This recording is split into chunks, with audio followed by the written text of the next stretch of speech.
आषाढ़ शुक्ल एकादशी को देवशयन हो जाते हैं और फिर कार्तिक मास के शुक्ल पक्ष की एकादशी तिथि के दिन निद्रा से श्रीहरि 4 महीने बाद जागते हैं। इसीलिए उन्हें देव उठनी एकादशी कहा जाता है। हिंदू धर्म में कार्तिक मास की एकादशी का बहुत ही महत्व है। इस दिन लोग आंवले के नीचे खिचड़ी पकाकर खाते हैं और खिलाते हैं। तो चलिए जानते हैं इस एकादशी का क्या महत्व है, जो लोग आज भी इस परंपरा को निभाते आ रहे हैं। मान्यता है कि इस एकादशी के दिन तुलसी विवाह शालिग्राम के साथ किया जाता है और फिर इसी दिन से ही मांगलिक कार्यों की शुरुआत हो जाती है। इस दिन भगवान विष्णु और मां लक्ष्मी की पूजा की जाती है। भगवान विष्णु को जगाने का आह्वान किया जाता है। इस दिन सुबह उठकर साफ कपड़े पहने और विष्णु जी के व्रत का संकल्प लें।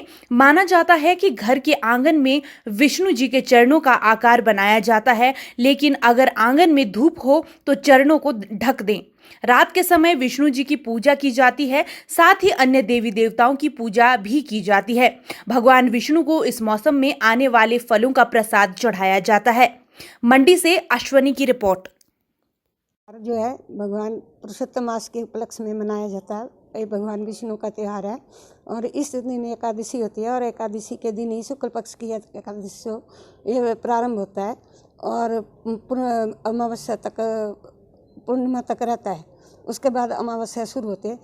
इस त्यौहार के अंदर ये विशेषता है कि भगवान विष्णु की पूजा की जाती है। भगवान विष्णु जो है इससे प्रसन्न होते हैं और भक्तों को मांगी हुई मुरादों को पूर्ण करते हैं। यही नहीं, इस दिन जो है भगवान ने आंवले के पेड़ के नीचे पूर्णिमा को खिचड़ी बनाई थी। गोप ग्वालों के साथ इस खिचड़ी को खाया था और खिलाया भी था। और आंवले का इसके अंदर बड़ा भारी महत्व है। अगर आंवला कहीं भी ना मिले तो आंवले की छट चूल्हे के ऊपर लगा करके लोग खिचड़ी को बनाते हैं। भगवान विष्णु जो है, जो गोपनंद जो थे, वो सारे पेड़ के नीचे बैठ करके खिचड़ी बनाते थे और इस खिचड़ी को खाते भी थे और खिलाते भी थे। यही नहीं, इस दिन भगवान की पीले पुष्पों के साथ पूजा की जाती है और पीला वस्त्र धारण करते हैं। और अगर पीला वस्त्र धारण करते हैं तो भगवान अति प्रसन्न होते हैं। भगवान विष्णु को यदि पीले वस्त्र, पीले फूल और इसकी ये लगाई जाए तो